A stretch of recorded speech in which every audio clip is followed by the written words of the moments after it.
Hello students, this is Ejaz Sir's Maths Academy New Era, and today we have to study cellular aerobic respiration. See, it is a little bit difficult. ये थोड़ा difficult है और reason क्या है difficult होने के पीछे कि हमारी बुक में इनकम्प्लीट दिया है ये सब कुछ, यानी जितनी डिटेल्स जितना सीक्वेंस में देना चाहिए वैसा पूरी सीक्वेंस में नहीं दिया, रैंडमली थोड़े थोड़े पार्ट्स दिए हुए। इसका डिटेल्ड एक्सप्लेनेशन 12th स्टैंडर्ड के बायो में दिया हुआ है। आई थिंक 11th स्टैंडर्ड के बायो में दिया, 11th या 12th के, I am not sure, but 11th या 12th के अब न्यू सिलेबस में क्या होगा आई डोंट नो।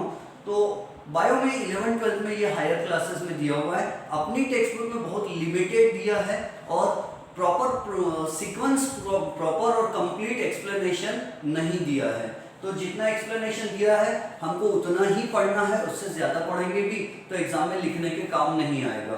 तो सी, सबसे पहले क्या होता है, you know what we studied in the previous lecture about external respiration which is also called breathing. External respiration को ब्रीदिंग भी कहते हैं। Inhalation of air containing oxygen and exhalation of air containing more amount of CO2 and is called breathing, है ना। breathing is also called external respiration। और second step क्या होती है respiration की, that is internal respiration which is also called cellular respiration, and here we are talking about cellular aerobic respiration। aerobic respiration is a respiration which takes place in the presence of atmospheric oxygen। जो बाहर से आई हुई oxygen use करके respiration होता है उसे aerobic respiration कहते हैं। एरोबिक का सिंपली मतलब है एयर, एयर यानी ऑक्सीजन इनडायरेक्टली। तो सेल्यूलर रेस्पिरेशन यानी एरोबिक रेस्पिरेशन। देखो सबसे पहले क्या होता है, ये मैंने छोटा डायग्राम बनाया, दिस इज अ सेल, इसमें मैंने एंडोप्लाज्मिक रेटिकुलम, राइबोसोम्स और माइटोकॉन्ड्रिया बनाया है। तो ये छोटे छोटे हैं, ठीक है। अब इसको मैग्नीफाई करके देखते हैं, हम बड़ा पिक्चर बना के देखते हैं तो हमें ये दिखेगा, ठीक है। मैंने वीडियो जूम किया है, आई होप कि आपको क्लियरली दिख रहा होगा। ये डायग्राम को ध्यान में रखना पड़ेगा हमें और इसके बेसिस पर हम एक्सप्लेनेशन अपने मन से बनाकर लिख सकते हैं, ठीक है। तो देखो सबसे पहले क्या होगा, from the food glucose will go into the body. हम जो खाना खाएंगे उसमें वो डाइजेस्ट होगा, खाना डाइजेस्ट होने के बाद उसमें से ग्लूकोज निकलेगा, ग्लूकोज ब्लड में मिक्स होगा एंड ब्लड में मिक्स होकर glucose will reach to each and every cell of the body. हमारे हाथ पैर पूरे बॉडी के हर सेल में ग्लूकोज पहुंच जाएगा। कौन पहुंचाएगा ग्लूकोज को? ब्लड, ठीक है। फिर दूसरा काम ब्लड और क्या करेगा, तो ब्लड ऑक्सीजन को पहुंचाएगा। हम एरोबिक रेस्पिरेशन कर रहे हैं तो हम ऑक्सीजन इनहेल करेंगे एटमॉस्फेयर की, या अगर हम दवाखाने में एडमिट है, कोरोना कोविड-19 हो गया किसी को, तो ऑक्सीजन मास्क सिलेंडर लगाए तो ये ऑक्सीजन हमारे बॉडी में जाएगी और ब्लड के साथ मिक्स होके ऑक्सीजन भी each and every cell of the body को पहुंचेगी, ठीक है। Food molecules, glucose molecules will reach to each and every cell of the body and oxygen molecules also will reach each and every cell of the body.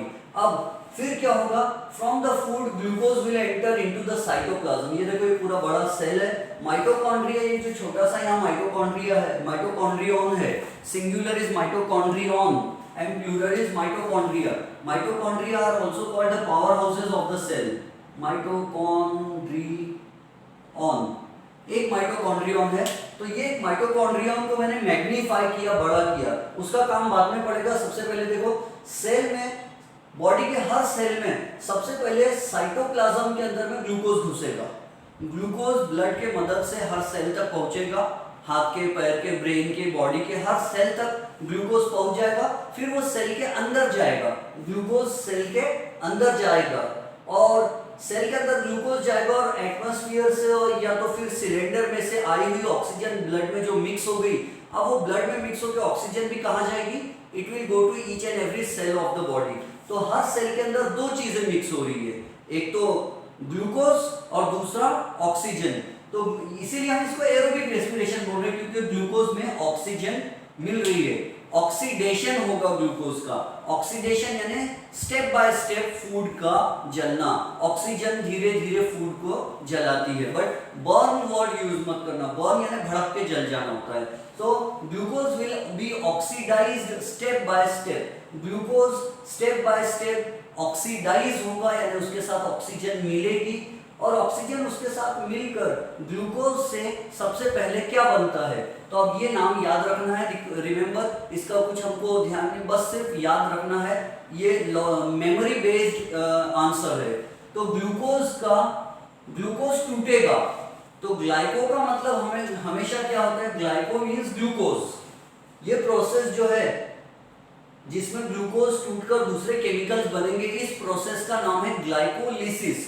तो जैसे किसी भी आपने 9th standard में पढ़ा है कि NaCl, अगर एक बीकर में आपने NaCl सॉल्यूशन ले लिए, नमक और पानी, और उसमें से इलेक्ट्रिक करंट पास किए तो क्या हो जाता है, Na पॉजिटिव आयन बहुत अलग और Cl नेगेटिव आयन बहुत अलग चले जाते हैं, ठीक है, ऑपोजिट इलेक्ट्रोड्स पर। तो या किसी केमिकल में इलेक्ट्रिक करंट पास करो तो उसका लिसिस हो जाता है, LYSIS, लिसिस।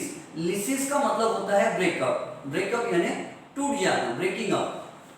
सो लिसिस का हमेशा मतलब क्या होता है, ब्रेकिंग अप, टूट जाना। और ग्लाइको मतलब ग्लूकोज, याद रखना, ग्लूकोज को ग्लाइको, उसका ग्रीक नेम है ग्लाइको यानी ग्लूकोज, लिसिस यानी स्प्लिटिंग अप, टूट जाना, ब्रेकिंग अप। तो ग्लाइकोलिसिस सबसे पहले जब हम खाना खाते हैं तो हमारा फूड डाइजेस्ट होता है, उसमें से ग्लूकोज निकलता है, ग्लूकोज ब्लड में मिक्स होके पूरे बॉडी के हर सेल तक पहुंच जाता है नॉर्मल कंडीशन में। और उसके बाद हम जब सांस लेते तो ऑक्सीजन लंग्स में जाती, फिर लंग्स में ब्लड आता है, ब्लड ऑक्सीजन को पिकअप करता है और पूरे बॉडी के हर सेल तक ऑक्सीजन को पहुंचा देता है। अब सेल के अंदर जब कौन कौन चलेंगे, दो चीजें चलेगी, कौन कौन, ग्लूकोज एंड ऑक्सीजन।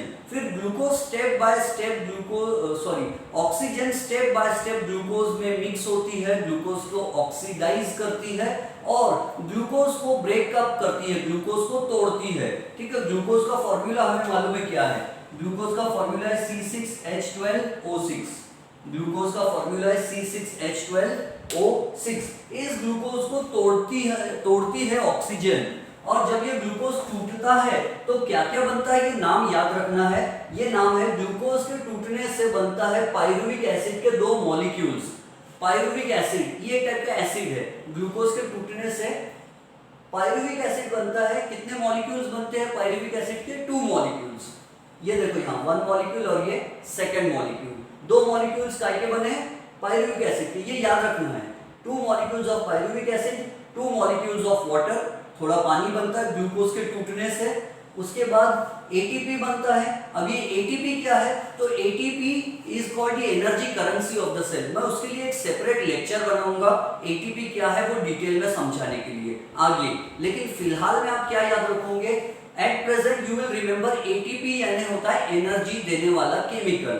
जो लोग मोटे हट्टे कट्टे होते हैं उनके बॉडी में बहुत ज्यादा एटीपी स्टोर रहता है, स्टोर करके रहता है, इसलिए उनको अगर वो दिन भर भूखे भी रहेंगे, रोजा रखेंगे या उपवास रखेंगे तो भी उनका एटीपी उनको एनर्जी देते रहता है। एटीपी फिर यूज होके खत्म हो जाएगा या कम हो जाएगा, फिर जब हम खाना खाते तो नया एटीपी बन जाता है, फिर जब हम दौड़ते भागते पढ़ाई करते मेहनत करते तो एटीपी यूज हो जाता है, फिर जब हम खाना खा लेते तो एटीपी बन जाता है।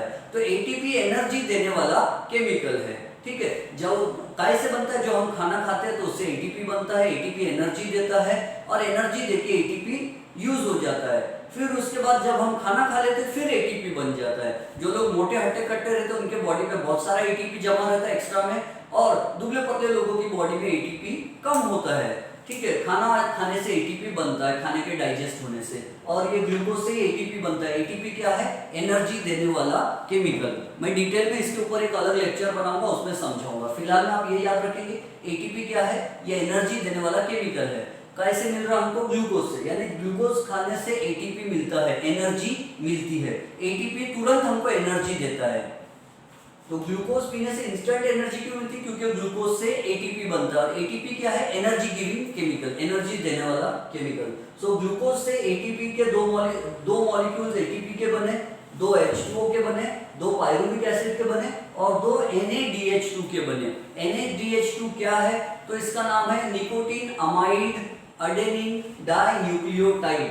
एक्चुअली बोर्ड पर जगह नहीं, नीचे दिख रहा है, मुझे देखने दो। अरे हाँ, यहाँ तो दिख रहा है, तो हम यहाँ लिख देंगे व्हाट इज NADH2। NADH2 इसका फुल फॉर्म है निकोटीन, एक्चुअली निकोटीन तंबाकू में भी रहता है, निकोटीन अमाइड अडेनिन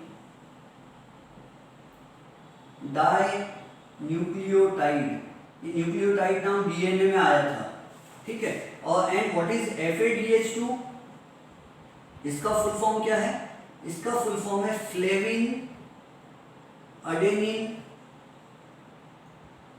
ए यानी अडेनिन, एन यानी निकोटिनामाइड, ए यानी अडेनिन, DH2 यानी डाइन्यूक्लियोटाइड, F यानी फ्लेविन, ए यानी अडेनिन, DH2 यानी ये DH2 का मतलब इसमें भी DH2 है और इसमें भी DH2 है, DH2 का मतलब डाइन्यूक्लियोटाइड, फ्लेविन अडेनिन डाइन्यूक्लियोटाइड, ये केमिकल सब्सटेंसेस है। और ये दोनों भी क्या है? ये दोनों सब्सटेंसेस जो है NADH2 और FADH2, इनको बोलते हैं enzymes, sorry coenzymes. These are coenzyme. Co का मतलब हमेशा इंग्लिश में क्या होता है? को का मतलब होता है कोऑपरेट करना। कोऑपरेट करना यानी मदद करना। किसकी मदद करते हैं? एंजाइम्स की मदद करते हैं। एंजाइम्स क्या होते हैं? एंजाइम्स ऐसे केमिकल्स होते हैं जो किसी भी केमिकल रिएक्शन को जल्दी जल्दी कराते हैं, जो केमिकल रिएक्शन धीरे धीरे हो रही उसको फास्ट में कराते हैं। फूड को ऑक्सीडाइज कराना है, एनर्जी बनाना है, तो जल्दी जल्दी होना चाहिए ये सब काम। तो ये कोएंजाइम्स क्या करते हैं? हेल्प करते हैं रेस्पिरेशन को जल्दी जल्दी होने में, ताकि जल्दी जल्दी रेस्पिरेशन होगा तो जल्दी जल्दी एनर्जी बनेगी बॉडी में, ठीक है। क्योंकि बिना एनर्जी के हम नहीं रह सकते। हम अगर हम सोए भी हैं तो भी हमको एनर्जी चाहिए, सांस लेने के लिए एनर्जी चाहिए, दिल की धड़कन चालू रखने के लिए एनर्जी चाहिए, सपने देखने के लिए एनर्जी चाहिए। तो एनर्जी जरूरी है हमारे लिए, लगातार एनर्जी का बनते रहना चाहिए। और एनर्जी बनाने में ये मदद करते दोनों केमिकल्स, इसीलिए इनको कोएंजाइम्स कहते हैं, क्योंकि ये एंजाइम को कोऑपरेट करते हैं। और एंजाइम्स क्या होते हैं? एंजाइम्स वो होते हैं जो केमिकल रिएक्शन जो धीरे धीरे हो रही उसको जल्दी जल्दी कराते हैं, फास्ट में केमिकल रिएक्शन को कराते हैं। और ये उनका कोऑपरेट करते हैं, उनको एंजाइम्स की मदद करते हैं, इसीलिए इनको कोएंजाइम्स बोलते हैं। अब ध्यान दो, तो ग्लूकोज में ऑक्सीजन मिलेगी, ऑक्सीजन क्या करेगी? बॉडी के हर सेल में ग्लूकोज जाएगा, फिर ऑक्सीजन जाएगी, और ऑक्सीजन क्या करेंगे? ग्लूकोज को तोड़ेंगे। ग्लूकोज के टूटने को साइंटिफिक लैंग्वेज में क्या बोलते हैं? Glycolysis, glycolysis. और सबसे पहले सांस लेते समय ग्लूकोज टूटता है, ये बताने वाले 3 साइंटिस्ट थे, 3 बायोलॉजिस्ट थे। एक का नाम ई से आ रहा है, एक का नाम एम से आ रहा है, एक का नाम पी से आ रहा है। ये नाम हमारे टेक्स्ट बुक में दिए हुए हैं, मैं पढ़ के नहीं सुनाऊंगा, टाइम बचाएंगे हम। तो ये 3 साइंटिस्ट ने ये पता किए थे कि ग्लूकोज टूटता है अपनी बॉडी में, और ग्लूकोज टूट के 2 मॉलिक्यूल पायरुविक एसिड के बनते हैं, 2 वाटर के बनते हैं, 2 एटीपी के बनते हैं और 2 NADH2 के बनते हैं। ये इन लोग ने पता किए थे, इसीलिए इस ग्लाइकोलिसिस को EMP पाथवे भी बोला जाता है, ठीक है। सिंपली हम पहला नाम याद रखेंगे ग्लाइकोलिसिस। ग्लाइकोलिसिस यानी ग्लूकोज का टूटना, ठीक है। ग्लाइकोलिसिस यानी ग्लूकोज का टूटना। ग्लूकोज टूट के क्या क्या बनता है अपनी बॉडी में? तो अब ये नाम याद करें, इसलिए बार बार रिपीट कर रहा हूं मैं ताकि आपको याद हो जाए। 2 मॉलिक्यूल्स पायरुविक एसिड के, ये देखो 2 मॉलिक्यूल्स पायरुविक एसिड के, 2 मॉलिक्यूल्स वाटर के, पानी के 2 बूंद बना दिया मैंने, वाटर मॉलिक्यूल्स बनेंगे 2 ATP बनेंगी, एनर्जी बन रही है। वैसे 4 एक्चुअली 4 बनती है, 2 यूज होती है, तो रिजल्टेंट हमको 4 मिल रही है। यानी ग्लाइकोलिसिस करने के लिए हमको ATP खर्च करना पड़ता है। ग्लाइकोलिसिस करने के लिए 2 ATP खर्च होते हैं और 4 ATP बनते हैं। इन्वेस्टमेंट कितना है? 2 ATP का, और मिल रहा कितना प्रॉफिट? 4 ATP। तो हमने 2 ATP ग्लाइकोलिसिस करने के लिए यूज किए और 4 बन गए, तो हमको प्रॉफिट कितने ATP का मिला? 2 लगाए थे बिजनेस में, 4 मिल गए, तो 2 का बेनिफिट मिला, इसलिए हम यहाँ सिर्फ 2 बता रहे हैं। तो कंफ्यूज मत होना, सिर्फ इतना याद रखना, ग्लूकोज टूटता है। Glycolysis is the process in which glucose is oxidised step by step by oxygen, and glucose is broken into 2 molecules of pyruvic acid, 2 molecules of water, 2 molecules of ATP and 2 molecules of NADH2। ये हो गया glycolysis. समझ गए यहाँ तक? ये first step है aerobic, ये रेस्पिरेशन भी फर्स्ट स्टेप है। एनारोबिक रेस्पिरेशन में बैक्टीरिया में और यीस्ट में भी ये ग्लाइकोलिसिस होता है, ठीक है, हम क्या टॉपिक पढ़ रहे हैं, सेल्यूलर एरोबिक रेस्पिरेशन। लेकिन ग्लाइकोलिसिस एरोबिक रेस्पिरेशन में भी होता है और एनारोबिक रेस्पिरेशन में भी होता है। एनारोबिक रेस्पिरेशन यानी जिसमें ऑक्सीजन नहीं मिलती, विदाउट ऑक्सीजन रेस्पिरेशन हो रहा है, यानी एटमॉस्फेयर की ऑक्सीजन उसमें यूज नहीं होती, और ये रेस्पिरेशन बैक्टीरिया में होता है। तो अब याद क्या रखेंगे हम, चाहे एरोबिक रेस्पिरेशन हो या एनारोबिक रेस्पिरेशन हो, दोनों में ग्लाइकोलिसिस होता है। ठीक है, तो फर्स्ट स्टेप ऑफ रेस्पिरेशन क्या है, ग्लाइकोलिसिस। अब देखो उसके बाद क्या होता है, pyruvic acid is converted into acetyl coenzyme A. Acetyl coenzyme A, ये नाम याद रखना है, इसका फॉर्मूला क्या है और इसकी डिटेल्स क्या है ये हमारे सिलेबस में नहीं है।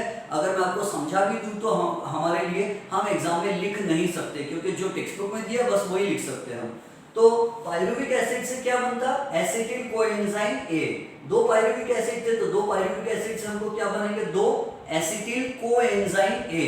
कोएंजाइम का मीनिंग अभी आपको समझा दिया, को यानी कोऑपरेट करना, एंजाइम यानी जो केमिकल रिएक्शन को फास्ट करते हैं, जो धीरे धीरे रिएक्शन हो रही है उसको जल्दी जल्दी करने वाले केमिकल्स एंजाइम्स कहलाते हैं। तो पायरुविक एसिड पे और केमिकल रिएक्शन होती है और पायरुविक एसिड एक नए केमिकल में कन्वर्ट हो जाता है, वो नए केमिकल का नाम है एसिटिल कोएंजाइम ए। तो जब पायरुविक एसिड से एसिटिल कोएंजाइम ए बनता तो उस समय भी और चीज, दो चीजें निकलती है, CO2 निकला एक और इधर एक CO2। कितने CO2 निकले, 2 molecules of CO2, carbon dioxide. आपको मालूम है जब हम सांस बाहर छोड़ते हैं, इवन एनारोबिक रेस्पिरेशन भी जो होता है, यानी जो बैक्टीरिया भी रेस्पिरेशन करते हैं उसमें भी अच्छा आप यही याद रखो ना अपने बॉडी का, क्योंकि हम सेल्यूलर एरोबिक याद रख रहे हैं तो उसमें आपको कंफ्यूजन ना हो। हम जब सांस बाहर छोड़ते हैं तो उसमें कौन सी गैस बाहर निकलती है, एयर बाहर निकलती है, और एयर में सबसे ज्यादा कौन सी गैस होती है, तो CO2 होती है, कार्बन डाइऑक्साइड। और वो कार्बन डाइऑक्साइड कहां से आ रही है, तो पायरुविक एसिड से बनता है एसिटिल कोएंजाइम ए, और साइड बाय साइड दो मॉलिक्यूल्स बनते हैं कार्बन डाइऑक्साइड के और दो मॉलिक्यूल्स बनते हैं NaDH2 के। तो याद रहेगा आपको NaDH2 के। फिर मैं ये बिना देखे हमको एक बार बोल के देखना है फिर क्या क्या होता है। सो 2 molecules of acetyl coenzyme A are formed along with 2 molecules of CO2 and 2 molecules of NaDH2। अब उसके बाद क्या होता, तो एसिटिल कोएंजाइम फिर जाता है माइटोकॉन्ड्रिया में। एसिटिल कोएंजाइम, देखो ग्लाइकोलिसिस कहाँ होता है ये फिल इन द ब्लैंक्स में पूछा जाता है, तो याद रखना glycolysis takes place in cytoplasm. Glycolysis cytoplasm में होता है, ये माइटोकॉन्ड्रिया के बाहर होता है ग्लाइकोलिसिस, क्योंकि बाजू में मैं आपको थोड़ी देर बाद differentiate between glycolysis and Krebs cycle भी पढ़ाने वाला हूं, तो उसमें ये काम आएगा। ग्लाइकोलिसिस कहाँ होता है, साइटोप्लाज्म में। फिर एसिटिल कोएंजाइम कहाँ एंट्री मारा उसने, देखो acetyl coenzyme has entered into the mitochondria, and you know mitochondria are called the power houses of the cell. Power house किसको बोलते हैं आपको मालूम है, कोराडी में पावर हाउस है ना, पावर स्टेशन। तो जहां कोई भी एनर्जी बनती है, कोराडी पावर स्टेशन या और भी कोई पावर स्टेशन में इलेक्ट्रिकल एनर्जी बनती है। थर्मल पावर स्टेशन है कोराडी में, नागपुर के पास में आपको मालूम है कोराडी पावर स्टेशन है, और चंद्रपुर के पास भी पावर स्टेशन है। तो वो इलेक्ट्रिकल पावर स्टेशन है, वहां पर इलेक्ट्रिकल एनर्जी बनती है। और अपने बॉडी में जो पावर हाउस है, अपने बॉडी का जो पावर हाउस है माइटोकॉन्ड्रिया, उसमें इलेक्ट्रिकल एनर्जी नहीं बन रही, उसमें हीट एनर्जी बनती है। फिर हमारी बॉडी उस हीट एनर्जी को डिफरेंट टाइप्स ऑफ एनर्जी में कन्वर्ट करती है। आपने law of conservation of energy पढ़े, energy can be converted from one form to another form. तो सबसे पहले हमारे बॉडी में कौन सी एनर्जी बनती है, हीट एनर्जी। फिर वो हीट एनर्जी से हमारी बॉडी दूसरी एनर्जी बना लेती है।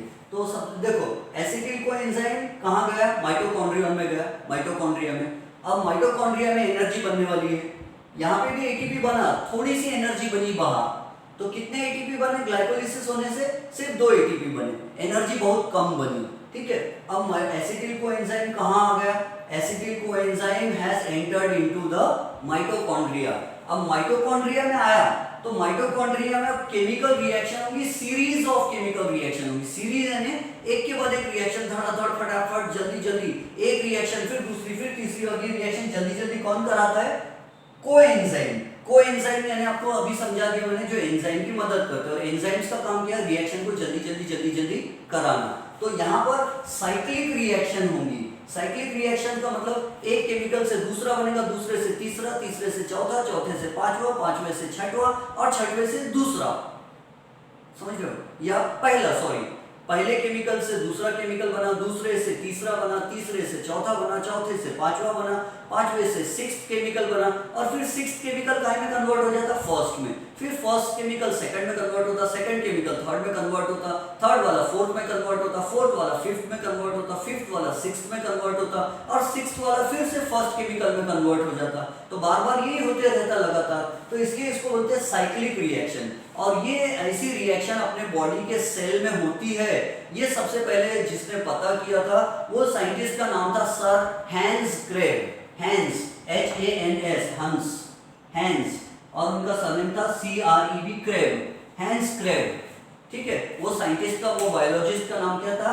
Hence Kreb. और उन्होंने पता किया कि ये रिएक्शन साइक्लिक ऑर्डर में होती। केमिकल 1 से 2 बन रहा, 2 से 3 बन रहा, 3 से 4 बन रहा, 4 से 5 बन रहा, 5 से 6 बन रहा, फिर 6 केमिकल फिर से फर्स्ट केमिकल में कन्वर्ट हो जा रहा। ये बार बार दिन भर लगातार 24 घंटे चलते रहता। इसलिए ये क्रेब ने पता किया और ये बार बार वही होते रहता। इसलिए ये रिएक्शन जो होती रहती है लगातार, इन रिएक्शंस को बोलते हैं क्रेब्स साइकिल। ठीक है, अब क्रेब्स साइकिल नाम की रिएक्शन होती। सबसे पहले कौन आया केमिकल रिएक्शन करने के लिए? एसिटिल कोएंजाइम आया, एसिटिल कोएंजाइम ए आया। कहां आया? माइटोकॉन्ड्रिया में आया। माइटोकॉन्ड्रिया में क्या हो रहा? क्रेब्स साइकिल हो रही। क्या है Krebs cycle? It is a series of chemical reactions. अपनी टेक्स्ट बुक के वर्ड्स क्या है? Series of chemical reaction. Series यानी एक के बाद एक लगातार केमिकल रिएक्शंस होंगे। एक केमिकल से दो, दो से दूसरे से तीसरा, तीसरे से चौथा, ऐसा। तो एसिटिल कोएंजाइम सबसे पहले काय में कन्वर्ट हो रहा? एसिटिल कोएंजाइम ए आएगा, उसकी केमिकल रिएक्शन होगी और एसिटिल कोएंजाइम ए सबसे पहले कन्वर्ट होगा सिट्रिक एसिड में। कौन से केमिकल में कन्वर्ट होगा? सिट्रिक एसिड में। अब याद रखो सिट्रिक एसिड कहां पाया जाता है? तो नींबू में, लेमन में सिट्रिक एसिड होता है और संतरा में, ऑरेंज में क्या होता है? सिट्रिक एसिड होता है। और सिट्रिक एसिड को ही ट्राई कार्बोक्सिलिक एसिड बोलते हैं। जब अपन साइंस 2 चैप्टर नंबर 9 पढ़ेंगे, साइंस 2 चैप्टर नंबर 9 पढ़ेंगे, उसमें मैं समझाऊंगा आपको कार्बोक्सिलिक एसिड किसको बोलते हैं, है ना। कार्बोक्सिलिक एसिड किसको बोलते हैं वो समझाऊंगा। एक टाइप का एसिड होता है जो अपने घर के सोयाबीन तेल और मूंगफली तेल, नारियल तेल, तेल में कार्बोक्सिलिक एसिड पाए जाते हैं। तो कोई भी तेल हो, जवस का तेल, फल्ली का तेल, सोयाबीन का तेल, और कैस्टर ऑयल और मस्टर्ड ऑयल, सरसों का तेल, तेल में कार्बोक्सिलिक एसिड पाए जाते हैं। ठीक है, तो ट्राई कार्बोक्सिलिक एसिड यानी सिट्रिक एसिड, नींबू के अंदर में एक केमिकल पाया जाता है जिसका नाम है सिट्रिक एसिड। सिट्रिक एसिड, और सिट्रिक एसिड में ट्राई कार्बोक्सिलिक, 3 कार्बोक्सिलिक होते हैं, एसिड होते 3 कार्बोक्सिलिक, इसीलिए सिट्रिक एसिड को ट्राई कार्बोक्सिलिक एसिड भी कहा जाता है। अब बोलेंगे सर ये नींबू वींबू इतना क्यों समझा के बैठे हमको? तो अपनी टेक्स्ट बुक में गिव साइंटिफिक रीजन में एक क्वेश्चन पूछा है। वो क्वेश्चन क्या है? Krebs cycle is also called TCA cycle. Give reason क्या है? 2 मार्क्स का। देखो ये अकेला पूरा पूछेंगे ना तो 5 मार्क्स के लिए पूछेंगे। ये पूरा जो डायग्राम के साथ जो ये बता रहा हूं मैं, ये 5 मार्क्स के लिए आ सकता है। और अगर ओनली गिव रीजन पूछा जाए तो ये याद रखना कि क्वेश्चन क्या होगा? Why is Krebs cycle also called TCA cycle. तो TCA का फुल फॉर्म है ट्राई कार्बोक्सिलिक एसिड। एक्चुअली जिसके भी फॉर्मूला में COOH होता है उसको कार्बोक्सिलिक एसिड बोलते हैं, कार्बोक्सिलिक एसिड। ये अभी हम चैप्टर नंबर 9 में इतने बार आएगा, बार बार आएगा तो हमको रट जाता है। अभी उसकी चिंता मत करो। तो COOH जिसके भी फॉर्मूला में आते हैं उसको क्या बोलते हैं? Carboxylic acid. और जो नींबू का रस होता है सिट्रिक एसिड, उसमें ये कितने बार आता है? सिट्रिक एसिड के फॉर्मूला में, यहाँ लिखूं मैं, सिट्रिक एसिड के फॉर्मूला में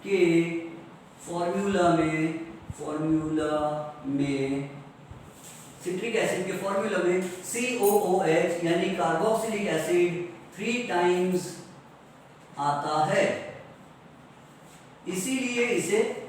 इसीलिए सिट्रिक एसिड को ट्राई कार्बोक्सिलिक एसिड कहते हैं। समझ गए? सिट्रिक एसिड जो नींबू में होता है वही अपनी बॉडी में भी बनता है।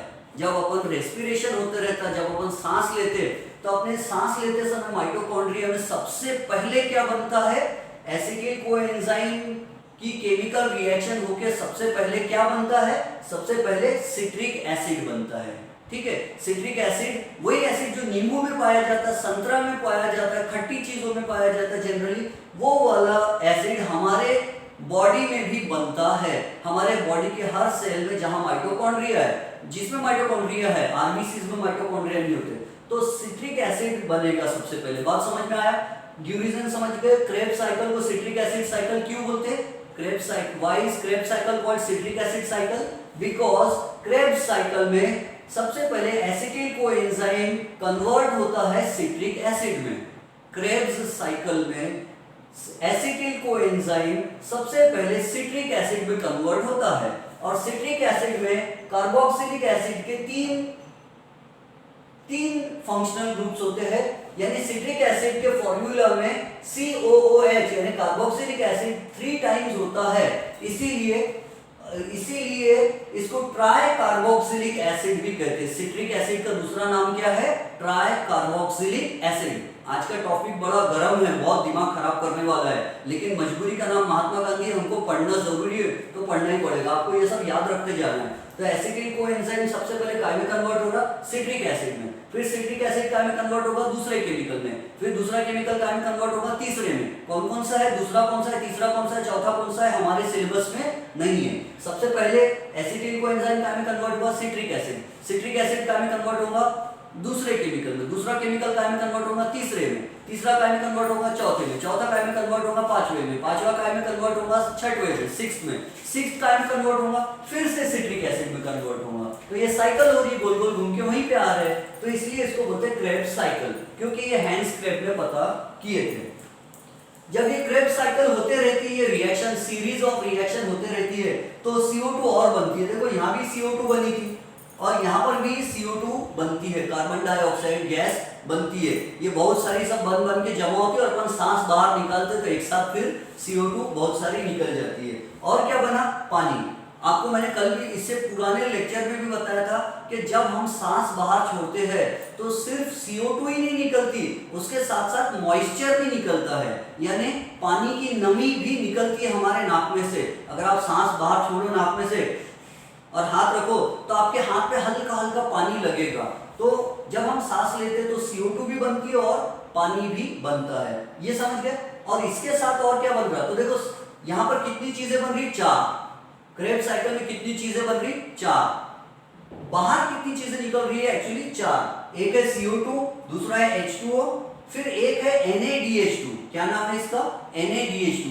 NaDH2 का फुल फॉर्म क्या है? Nicotine amide adenine dinucleotide. ये रट्टा मार लेना अच्छी तरह से, निकोटीन अमाइड अडेनिन डाइन्यूक्लियोटाइड। और क्या बनता? FADH2 बनता।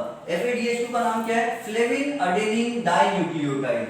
तो क्रेब्स साइकिल में कितनी चीजें बनती है बताओ? 4 चीजें बनती। सिट्रिक एसिड भी बनता है, लेकिन सिट्रिक एसिड तो रिएक्शन में चक्री में घूम रहा है ना। एसिटिल कोएंजाइम से सिट्रिक एसिड बना, सिट्रिक एसिड से दूसरा केमिकल बना, दूसरे से तीसरा, चौथा, पांचवा, छठवा, फिर सिट्रिक एसिड बन गया। तो सिट्रिक एसिड चक्री में घूम रहा है केमिकल बनने में।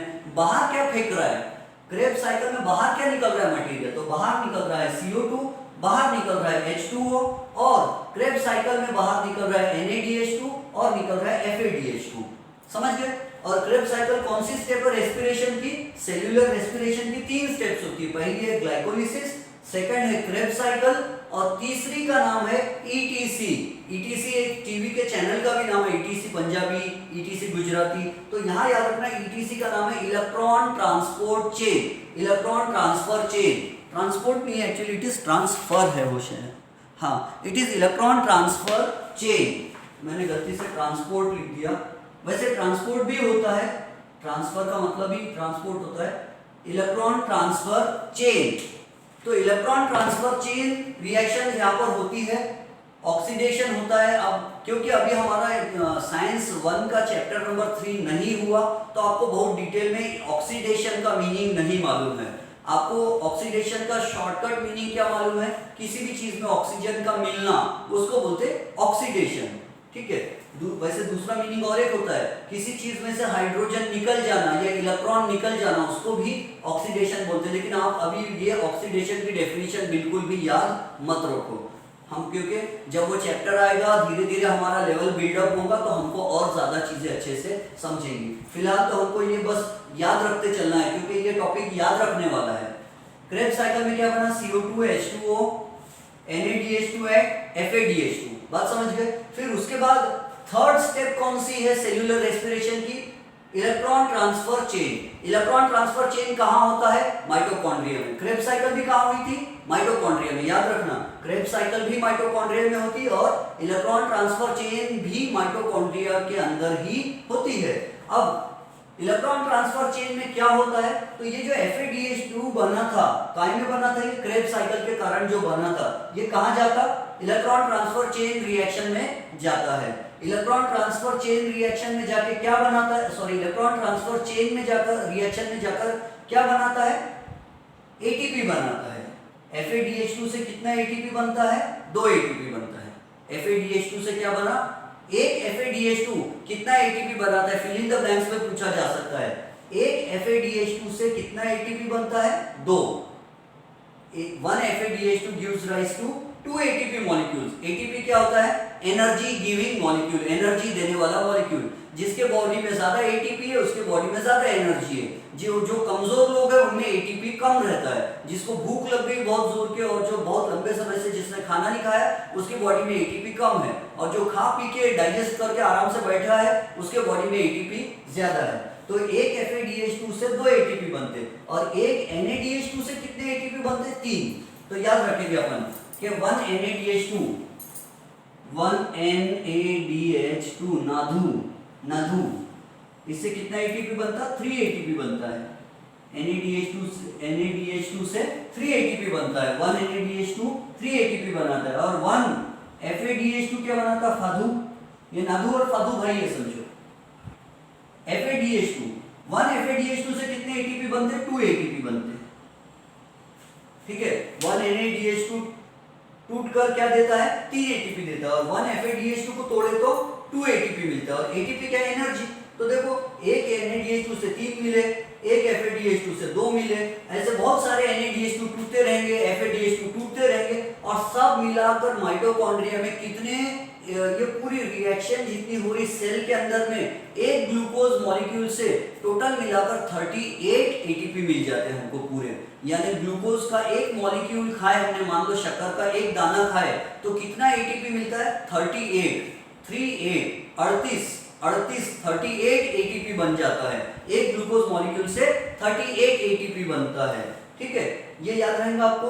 चलो अब इसके बाद हम तो इसको इंग्लिश में कैसे एक्सप्लेन करेंगे, देखो मैं टेक्स्ट बुक से भी सुना रहा हूँ, हो सकता है लेक्चर थोड़ा लंबा जा रहा हो, लेकिन ये टॉपिक बहुत खतरनाक है। बहुत से स्टूडेंट्स इसके बारे में परेशान होते हैं क्योंकि, और इसके पीछे रीजन क्या है कि हमारी टेक्स्ट बुक में ये अधूरा दिया हुआ है। ये यहाँ देखो रिएक्शंस होती है, बोलते बहुत सारी, कौन कौन सी होती है, क्या क्या बनता, वो सब नहीं दिया है। तो अधूरा देने के कारण हमको याद रखना पड़ता है, समझने का इसमें ज्यादा काम नहीं है। रट्टा वाले लोगों के लिए ये अच्छा है। तो देखो मैं टेक्स्ट बुक से पढ़ रहा हूँ, पेज नंबर 1313 पर, ठीक है। पढ़ के इसलिए सुना रहा आपको ताकि हमने जो पढ़ा है वो आपको ध्यान में रह जाए, ठीक है। देखो क्या बोलता है, ग्लाइकोलिसिस ऑन पेज नंबर 13।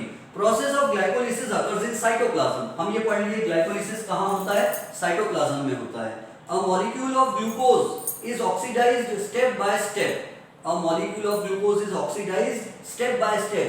एक ग्लूकोज मॉलिक्यूल को स्टेप बाय स्टेप उसमें ऑक्सीजन मिलती है और ऑक्सीजन उसको तोड़ती है। In this process 2 molecules of pyruvic acid, 2 molecules of ATP, ये देखो 2 molecules of pyruvic acid, 2 molecules of ATP and 2 molecules of NADH2 and 2 molecules of H2O are formed, ठीक है। molecules of pyruvic acid formed in this process are converted into molecules of acetyl coenzyme A। ये देखो pyruvic acid काय में convert हो जाता है, acetyl coenzyme A में कन्वर्ट होता। अब उसके बाद सेकंड हेडिंग क्या है, ट्राई कार्बोक्सिलिक। अच्छा, 2 molecules of NADH2 and 2 molecules of CO2 are released in this process।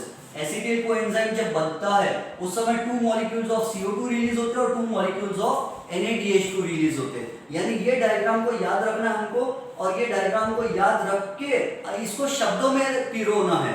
We have to weave this diagram into words and we have to make our answer। फिर उसके बाद second step है जिसका नाम है try carboxylic acid cycle. क्यों नाम है ट्राई कार्बोक्सिलिक एसिड? क्योंकि ये ट्राई कार्बोक्सिलिक एसिड में सबसे पहला ये जो साइक्लिक रिएक्शन हो रही है, एक के बाद एक बहुत सारी रिएक्शन हो रही, इस रिएक्शन में सबसे पहली क्या चीज बनती है? Citric acid. और ये टेक्स्ट बुक में नहीं दिया हुआ है, ये रीजन पूछा है टेक्स्ट बुक में, लेकिन इसका आंसर टेक्स्ट बुक में दिया हुआ नहीं है। तो एसिटिल कोएंजाइम माइटोकॉन्ड्रिया में आता है, माइटोकॉन्ड्रिया में आके सबसे पहले वो काई में कन्वर्ट होता है। एसिटिल कोएंजाइम ए काई में कन्वर्ट होता है, तो वो कन्वर्ट होता है सिट्रिक एसिड में। अब इसके बारे में और क्या लिखेंगे हम? तो हम लिखेंगे सिट्रिक एसिड के फॉर्मूला में COOH, जिसको बोलते हैं कार्बोक्सिलिक एसिड, ये 3 टाइम्स आता है। इसको इंग्लिश में लिखेंगे हम, in the molecular formula of citric acid, C-COOH, bond COOH comes 3 times in the formula of citric acid. Therefore, citric acid is also called tricarboxylic acid. citric acid का ही दूसरा नाम ट्राइकार्बोक्सिलिक एसिड है। ठीक है, अब मैं यहाँ पढ़ के सुना रहा हूँ। Both molecules of acetyl coenzyme A enter the mitochondria. Both molecules यानी acetyl coenzyme के कितने मॉलिक्यूल्स है? 2। क्या कर रहे हैं वो? They enter the mitochondria. अब वो कहाँ आ गए? माइटोकॉन्ड्रिया में। क्रेब्स साइकिल कहाँ होंगी? माइटोकॉन्ड्रिया में। क्रेब्स साइकिल का दूसरा नाम क्या है? TCA cycle. कौन सा साइकिल? TCA cycle. तीसरा नाम क्या है? Citric acid cycle. अपनी टेक्स्ट बुक में कितने नाम आ गए इसके, या आप नोट्स पढ़ोगे तो उसमें कितने नाम मिलेंगे? 3 नाम। इसी को क्रेब्स साइकिल बोलते हैं क्योंकि हैंस क्रेब ने पता किया। इसी को सिट्रिक एसिड साइकिल बोलते हैं क्योंकि सबसे पहली चीज जो बन रही है वो सिट्रिक एसिड है। और इसी का नाम है ट्राइकार्बोक्सिलिक एसिड साइकिल, क्योंकि सिट्रिक एसिड का दूसरा नाम है ट्राइकार्बोक्सिलिक एसिड। देखो वो क्या कहती है। Both molecules of acetyl coenzyme A enter the mitochondria. Cyclic chain of reactions. Cyclic chain of reaction यानी साइकिल का चक्का कैसे घूम घूम के वहीं आता। आपने 9th पे पढ़े water cycle, carbon dioxide cycle. Water cycle में भी क्या होता? बारिश आती है, फिर जमीन में पानी चला जाता है अर्थ में, फिर वो रूट्स अब्सॉर्ब करती है, फिर प्लांट्स में ट्रांसपीरेशन होता, वही वाटर से क्लाउड्स बनते, फिर वही वाटर नीचे आता। पानी ऊपर जा रहा, बादल बना रहा, फिर वही पानी नीचे आ रहा, फिर वही बादल बना के ऊपर जा रहा, तो पानी ऊपर नीचे वही के वही घूम रहा है, तो साइकिल होती है। तो ये साइकिल क्रेब ने पता किया था, कौन सी? Citric acid cycle, water cycle नहीं। So cyclic chain of reaction यानी सीरीज ऑफ रिएक्शन, एक के बाद एक रिएक्शन होती है, is operated on it in the mitochondria. And in this process CO2 H2O, ये देखो क्या बनता है? CO2 एंड H2O, और क्या बनता है? NADH2। ये देखो क्रेब साइकिल का बना हुआ NADH2 कहाँ जा रहा? ETC में जा रहा। क्रेब साइकिल में बना हुआ NADH2 कहाँ जा रहा? 3rd स्टेप में जा रहा, इलेक्ट्रॉन ट्रांसफर चेन में जा रहा है। और FADH2 कहाँ बना? क्रेब साइकिल में। और ये भी कहाँ जा रहा? इलेक्ट्रॉन ट्रांसफर चेन में। फर्स्ट स्टेप ऑफ रेस्पिरेशन क्या है? ग्लाइकोलिसिस। सेकंड स्टेप क्या है? Krebs cycle. थर्ड स्टेप का नाम क्या है? Electron transfer chain. अब उसके बाद तो क्या क्या बना? CO2 H2O, NADH2 and FADH2 यानी CO2 H2O नादू फादू। उसके बाद लास्ट स्टेप है electron transfer chain reaction. Chain reaction किसको बोलते हैं? एक के बाद एक रिएक्शन हो रही है, जैसे साइकिल की चेन होती है, एक कड़ी में दूसरी कड़ी में तीसरी कड़ी जुड़ी हुई होती है। तो जो एक के बाद एक बहुत सारी रिएक्शन होती है उसको चेन रिएक्शन बोलते हैं, है ना। एक रिएक्शन 1 से 2 बने, 2 से 4 बने, 4 से 8 बने, 8 से 16 बने, 16 से 32 बने, उसको बोलते हैं चेन रिएक्शन। चेन बढ़ती जाती है। सो मॉलिक्यूल्स, अब उसका एक्सप्लेनेशन देखो टेक्स्ट बुक में पेज नंबर 14 पे क्या दिया है? Electron transfer chain reaction. Molecules of NADH2 and FADH2 formed during all above processes. यहाँ भी जो NADH2 बने और यहाँ भी जो NADH2 बने और यहाँ जो FADH2 बने, ये सब NADH2 पूरे के पूरे कहाँ जाते? सब के सब पहुँच जाते हैं ETC में। ये वाला NADH2 भी कहाँ जाएंगे? ETC में। ये वाला NADH2 भी कहाँ जाएगा? ETC में। ये वाला NADH2 भी कहाँ आएंगे? ETC में। ये वाला NADH2 भी कहाँ आएगा? ETC में। यानी सबके सब कोएंजाइम्स, बहुत सारे पूरे कोएंजाइम कहाँ जा रहे हैं?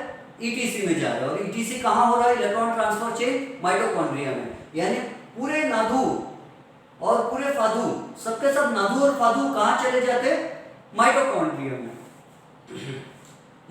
में। Due to this 3 molecules of ATP are obtained from each NADH. एक नादू से कितना ATP मिल रहा? 3 मिल रहा। और एक फादू से कितना मिल रहा? 2 ATP मिल रहा है। So due to this 3 molecules of ATP are obtained from each NADU molecules of ATP from each FADU molecule. Besides ATP के अलावा इलेक्ट्रॉन ट्रांसफर चेन में और क्या बनता है? So besides ATP, water molecules are also formed in this reaction. ETC में भी पानी बनता है. और कहाँ बना था इससे पहले पानी? तो इससे पहले पानी बना था ग्लाइकोलिसिस में, और इलेक्ट्रॉन ट्रांसफर चेन में भी वाटर बनता है. Thus, one molecule of glucose is completely oxidized. Aerobic respiration में ग्लूकोज पूरी तरह ऑक्सीडाइज हो जाता है, पूरी तरह जल जाता है, और क्या बनाता है? तो it makes CO2 and H2O. ये नादू पादू तो यूज हो गए. अब फाइनल पूरे सेल के बाहर क्या निकलेगा? तो सेल के बाहर वेस्ट मटेरियल निकलेगा, और ये वेस्ट मटेरियल क्या रहेगा? तो CO2 एंड H2O. अब हमारी बॉडी में अगर पानी कम होगा तो हमारी बॉडी ये पानी को यूज कर लेंगी, रीयूज कर लेंगी.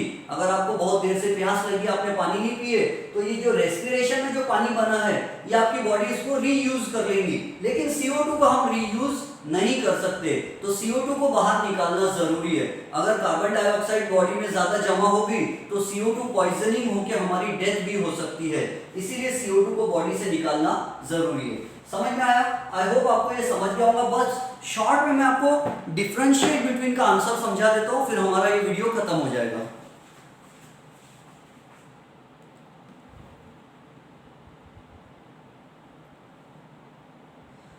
सी, हमारा नेक्स्ट टॉपिक है डिफरेंशिएट बिटवीन ग्लाइकोलिसिस. ग्लाइकोलिसिस का दूसरा नाम क्या है? EMP pathway. EMP पाथवे क्यों बोल रहे हैं हम? क्योंकि ये ग्लाइकोलिसिस कैसे होता है ये डिस्कवर करने वाले साइंटिस्ट कौन कौन से थे, अब उनका नाम मैं बोल देता हूँ. गस्टाव एम्डेन, ऑटो मेयरहॉफ एंड जैकोब पार्नास. ये 3 साइंटिस्ट थे, है ना. एम्डेन, उसका पहले का सरनेम था एम्डेन, EMBDEN एम्डेन. दूसरे का सरनेम था मेयरहॉफ, MEYERHOF. और तीसरे का सरनेम था PARNAS, पार्नास. सो एम्डेन, मेयरहॉफ, पार्नास, इन तीनों ने पता किया ग्लाइकोलिसिस कैसे होता है, और इसके लिए ये तीनों साइंटिस्ट लोगों को नोबेल प्राइज भी मिला. तो ये तीनों साइंटिस्ट लोगों के नाम से ग्लाइकोलिसिस को EMP पाथवे भी बोलते हैं. तो ग्लाइकोलिसिस, और बाजू में दूसरा क्या लिखा अपन ने? TCA. TCA का full form try carboxylic acid, और ट्राई कार्बोक्सिलिक एसिड का ही दूसरा नाम क्या है? Citric acid. और डे टू डे लाइफ में सिट्रिक एसिड कहाँ दिखाई देता है? तो नींबू में, संतरा में दिखाई देता है ना, लेमन में, ऑरेंज में दिखाई देता है. चलो differentiate between glycolysis and Krebs cycle करते हैं अब. तो सबसे पहले देखो, glycolysis takes place in cytoplasm. TCA cycle or Krebs cycle takes place only in mitochondria. Glycolysis takes place in aerobic as well as anaerobic respiration. क्योंकि glycolysis first step है respiration की, तो ये एरोबिक में भी होता है जैसे ह्यूमन बींग्स वगैरह में होता है, और एनारोबिक रेस्पिरेशन में भी होता है. एनारोबिक रेस्पिरेशन बेसिकली कौन करते हैं? Bacteria and yeast. क्या ह्यूमन बींग्स में भी कभी एनारोबिक रेस्पिरेशन हो सकता है? हाँ, जब हम बहुत तेज़ दौड़ रहे हैं या बहुत तेज़ मेहनत कर रहे हैं और हमको ऑक्सीजन की बहुत ज़्यादा ज़रूरत है, लेकिन हमारे बॉडी में ऑक्सीजन नहीं मिल रही, तो हमारे मसल्स में एनारोबिक रेस्पिरेशन हो जाता है. और एनारोबिक रेस्पिरेशन में एनर्जी कम बनती है, सिर्फ 2 ATP बनते हैं, तो उस वजह से हमारे पैर में, हाथ में, बॉडी में मोच आ जाती है. अगर हमारी बॉडी में एनारोबिक रेस्पिरेशन हो जाए तो मोच आ जाती है. यानी हमारी बॉडी में कौन सा रेस्पिरेशन होते रहना चाहिए? हमेशा एरोबिक होना चाहिए. अगर एनारोबिक हो गया तो क्या हो जाएगा? मोच आ जाएंगे. एनारोबिक कब होता है? जब हम बहुत तेज़ दौड़ते भागते हैं, जब ऑक्सीजन की ज़रूरत बहुत होती है लेकिन हमारे पास उतनी ऑक्सीजन नहीं होती, क्योंकि हमारी एक ही नाक है और एक नाक में 2 होल्स है ओनली. ज़्यादा रहती तो हमको कभी एनारोबिक रेस्पिरेशन नहीं करना पड़ता. क्या प्लांट्स एनारोबिक रेस्पिरेशन करते हैं? कभी कभी.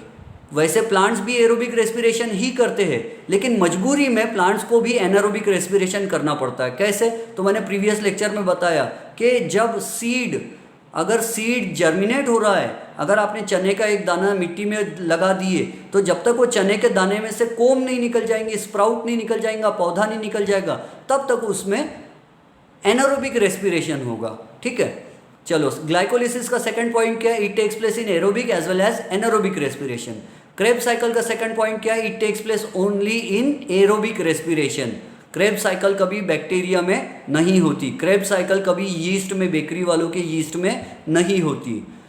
फिर ग्लाइकोलिसिस का थर्ड पॉइंट क्या है? It is the first step of cellular respiration. Her respiration में सबसे पहले ग्लाइकोलिसिस होती है, उसके बाद ये क्रेब्स साइकिल वगैरह होती है एरोबिक में. Krebs cycle is the second step of cellular respiration. Glycolysis का फोर्थ डिफरेंशिएटिंग पॉइंट क्या है? 2 molecules of ATP are used in glycolysis. Glycolysis करने के लिए यानी ग्लूकोज को तोड़ने के लिए 2 एटीपी खर्च करना पड़ता है और मिलते कितने, 4 एटीपी। तो 2 खर्च किए और 4 मिले तो फायदा कितने का हुआ, 2 का हुआ। तो 2 मॉलिक्यूल एटीपी के खर्च करना पड़ता है और क्रेब्स साइकिल में एटीपी का खर्च बिल्कुल नहीं होता, ये फुकट में होती है, इसमें एनर्जी की ज़रूरत नहीं पड़ती। एटीपी क्या है, एनर्जी देने वाले मॉलिक्यूल्स। इसके बारे में डिटेल लेक्चर हम नेक्स्ट में देखेंगे। अब लास्ट पॉइंट क्या है, ग्लाइकोलिसिस में 4 molecules of ATP are form. बनते कितने ग्लाइकोलिसिस में, 4, और क्रेब्स साइकिल में एटीपी कितना बनता है, सिर्फ 2 बनता है। ठीक है, आई होप आपको आज का टॉपिक समझ गया होगा। मैं डायग्राम पर फिर से एक बार फोकस कर दे रहा हूँ, आप डायग्राम को याद रख लो, या तो इसका स्क्रीनशॉट ले लो या इसकी डुप्लीकेट डायग्राम बना लो। अगर हमको डायग्राम याद है तो हम आपको इसको अपने शब्दों में फेंक सकते हैं, ठीक है, अपने शब्दों में लपेट सकते हैं। मेरे ख्याल से आपको NADH2 दिख गया, उसका meaning nicotine amide adenine di nucleotide. फादू नहीं दिखा शायद आपको, तो मैं थोड़ा कैमरा नीचे करता हूँ। ये देख लो, FADH2 का नाम है फ्लेविन अडेनिन डाई न्यूक्लियोटाइड, और ये दोनों को एंजाइम्स है। और 1 NADH2 से हमको क्या मिलता है, 3 ATP, और 1 FADH2 से क्या मिलता है, 2 ATP। ठीक है, आई होप आपको आज का टॉपिक समझ गया होगा। थोड़ा गर्मा गर्म टॉपिक था, लेकिन ये सिलेबस में है, हमको पढ़ना ज़रूरी है और हम मार्क्स मिला सकते हैं। थोड़ा सा हार्डवर्क करने की ज़रूरत है। Have a nice day.